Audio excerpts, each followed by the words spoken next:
السلام علیکم، میں ہوں رضوان شرف۔ عالمی سطح کے اوپر جو ڈیولپمنٹس ہو رہی ہیں، جس میں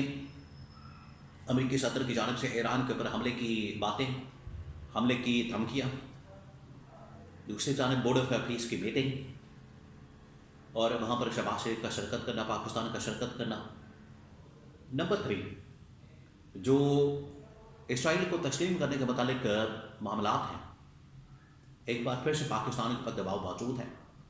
ایک بار پھر پاکستان کو دباؤ میں ڈالا جا رہا ہے، پاکستان کے اوپر دباؤ ڈالا جا رہا ہے، پاکستان کو انڈر پریشر کیا جا رہا ہے کہ اسرائیل کو تسلیم کر لیا جائے۔ اور اگر اسرائیل کو تسلیم نہیں کیا جاتا تو اس صورت میں سنگین قسم کی پابندیوں کا، سینکشنز کا یا نتائج کا سامنا کرنا پڑ سکتا ہے۔ کہ اسرائیل اور امریکہ نے بڑے ہی خفیہ ذرائع سے پاکستان کو بھی اور باقی ممالک کو بھی آگاہ کر دیا ہے۔ اب کیا واقعی میں اتنا آسان معاملہ ہے کہ اسرائیل کو تسلیم کر لیا جائے، اسرائیل کو مان لیا جائے؟ اور یہ کیا پریشر جو آ رہا ہے اس وقت پاکستان کے اوپر، یہ پہلی بار آ رہا ہے، پہلی مرتبہ آیا ہے، یا مزید اس طرح کا پریشر آ سکتا ہے، یا مزید اس طرح کی چیزیں ہو سکتی ہیں؟ اور اس سے پہلے ماضی میں جو پریشر آیا تو تب پاکستان نے کیا کیا؟ اس کے بارے میں بہت اہم ترین معلومات، 3-4 خبریں ہیں۔ اینڈ پر میں امریکہ ایران کے متعلق بھی آپ کو آگاہ کروں گا کہ حملہ کہاں پر ہو سکتا ہے، کیسے ہو سکتا ہے، کب ہو سکتا ہے، ڈائلاگ کی سچویشن کیا، اسٹیٹس کیا۔ تو پہلے یہ جو اسرائیل کو تسلیم کرنے والا معاملہ ہے، یہ اس بار پھر سامنے آیا ہے اور اس کے اندر ایک بار پھر سے بات کی گئی ہے۔ جو بات کی گئی ہے اس میں شہباز شریف کو یہ پیغام دیا کہ شہباز شریف جب بورڈ آف پیس کی میٹنگ کے اندر شرکت کرنے کے لیے پہنچے واشنگٹن کے اندر، واشنگٹن میں جا کے جب انہوں نے بورڈ آف پیس کی میٹنگ اٹینڈ کی، تو اس میٹنگ میں ٹرمپ کی جانب سے بھی اور دوسرا جو اسرائیلی وزیر اعظم نیتن یاہو کی جانب سے بھی، کیونکہ ایک بڑا حیران کن معاملہ سامنے آیا، بڑا حیران کن، کہ پاکستان کے وزیر اعظم شہباز شریف اسرائیلی وزیر اعظم کے ساتھ ٹیبل شیئر کر رہے ہیں، ایک ہی ٹیبل کے اوپر بیٹھے ہوئے۔ یہ کبھی نہیں ہوا پاکستان کی تاریخ میں کہ پاکستان کا کوئی سربراہ مملکت اسرائیل کے سربراہ مملکت کے ساتھ ٹیبل کو شیئر کرے۔ یہ کبھی نہیں ہوا، یہ پہلی بار ہوا ہے کہ شہباز شریف نے ان کے ساتھ ٹیبل کو شیئر کیا۔ اب اس کی وجہ سے یہاں پر یہ ایک تاثر پایا جاتا ہے کہ کہیں شہباز شریف اسرائیل کو تسلیم تو نہیں کرنے والا۔ آج بھی یہ پریشر موجود ہے کہ پاکستان اسرائیل کو تسلیم کرے۔ محمد بن سلمان تو پہلے اس بارے میں انکار کر چکے ہیں، بورڈ آف پیس کے اندر بھی انہوں نے جانے سے انکار کر دیا، پھر اس کے بعد جو اس سے پہلے ابراہم اکارڈ تھا اس کو بھی سائن کرنے سے، اس کے اوپر بھی دستخط کرنے سے انکار کر دیا تھا۔ اور عمران خان کے دور کی بہت ساری باتیں کیپٹل ٹاک کے اندر حامد امین نے سنائیں، چلائیں، اور اس وقت جو عمران خان کے اوپر دباؤ ڈالا گیا، عمران خان کے اوپر اس حوالے سے پریشر ڈالا گیا، عمران خان نے صاف انکار کر دیا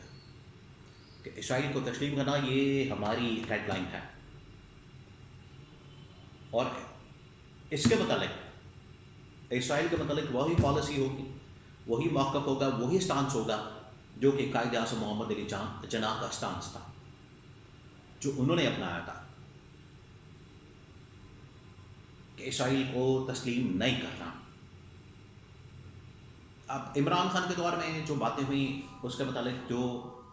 حامد امین ہے انہوں نے بڑا انکشاف کیا کہ عمران خان کو نہ صرف صحافیوں کی جانب سے، عالمی انٹرنیشنل اسٹیبلشمنٹ کی جانب سے، پاکستان کے اندر بھی اس وقت کی اسٹیبلشمنٹ کی جانب سے یہ دباؤ ڈالا گیا کہ آپ اس کو تسلیم کر لیں اسرائیل کو، اور آپ کے فائدے میں ہے، آپ کو اس کا بینیفٹ ملے گا، آپ کی گورنمنٹ کو تمام ملے گا۔ لیکن عمران خان نے انکار کر دیا۔ عمران خان نے کہا کہ میری وہی پالیسی ہے جو کہ قائد اعظم کی پالیسی تھی، اور اس وقت پاکستان کے اندر وہی پالیسی چلے گی۔ پھر حامد امین نے پاسٹ کا ماضی کا حوالہ دیا، 1930 کا، 35 کا، 40 کا، 1940 کا، کہ جب اسرائیل کو تسلیم کرنے کے متعلق دباؤ ڈالا جاتا تھا اس وقت کی قیادت کے اوپر، قائد اعظم کے اوپر، علامہ اقبال کے اوپر، تو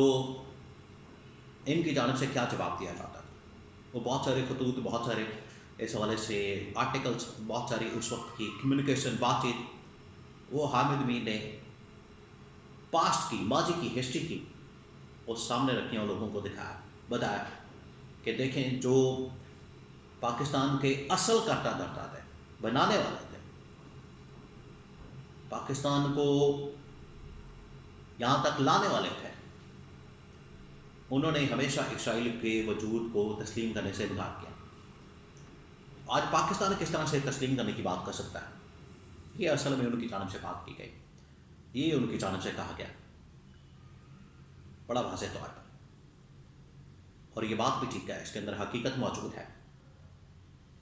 کہ عمران خان کا جو سٹانس تھا، عمران خان کا جو موقف تھا، آج وہی موقف محمد بن سلمان نے بھی لیا۔ محمد بن سلمان نے بھی اسرائیل، خاص طور پر گریٹر اسرائیل کا جو منصوبہ ہے اس کو ماننے سے انکار کر دیا کہ یہ جو گریٹر اسرائیل کا منصوبہ ہے اس کو ہم نہیں مانیں گے۔ اسرائیل یہ جو ایکسپینشن کی بات کر رہا ہے، آگے بڑھنے کی بات کر رہا ہے کہ میں عرب ممالک کی طرف، عرب خطے کی طرف آؤں گا، اس کے اوپر قبضہ کرنا میرا حق ہے، اس کو بھی ریجیکٹ کیا اور کہا ہے کہ اس کے اوپر امریکہ جو ہے اپنی وضاحت دے، امریکہ کی جانب سے اس کے اوپر ایکسپلینیشن آنی چاہیے کہ یہ کیوں امریکہ اسرائیل کے اندر بیٹھ کر، یا امریکی سفیر اسرائیل کے اندر بیٹھ کر اس طرح کی باتیں کر رہا ہے۔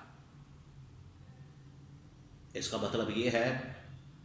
کہ محمد بن سلمان نے بھی اسرائیل کو تسلیم کرنے سے انکار کیا، تو یہ شہباز شریف پتہ نہیں کن چکروں میں پھر رہا ہے، شہباز شریف پتہ نہیں کیوں جا کے وہاں پر اتنی ٹی سی کرتا ہے، اتنے ان کے جا کے چکتا ہے، ان کی تعریفیں کرتا ہے، پل باندھتا ہے، یہ سب کچھ کرتا ہے جس کی کوئی سمجھ نہیں آتی۔ اتنی تعریف کرنا، جو جا کے اتنی تعریف کرتا ہے اور اتنی اس کی جانب سے تعریفوں کے پل باندھے جاتے ہیں، یہ بالکل پاکستان کے موقف کے، پاکستان کی پالیسی، پاکستان کے نظریے کے خلاف ہے۔ اور اگر آج اسٹیج کے پر، اس موقع پر اسرائیل کو تسلیم کیا جاتا ہے تو اس سے نہ صرف عالم اسلام کے اندر ایک بیکلیش آئے گا، تشویش کی لہر دوڑ جائے گی، ان کی جانب سے ریاکشن آئے گا، بلکہ پاکستان کے اندر سے بھی ریاکشن آئے گا، جس کو پھر یہ گورنمنٹ جو ہے برداشت نہیں کر پائے گی، افورڈ نہیں کر پائے گی۔ لہٰذا کوئی سٹانس ہونا چاہیے جو عمران خان اور قائد اعظم کا سٹانس تھا۔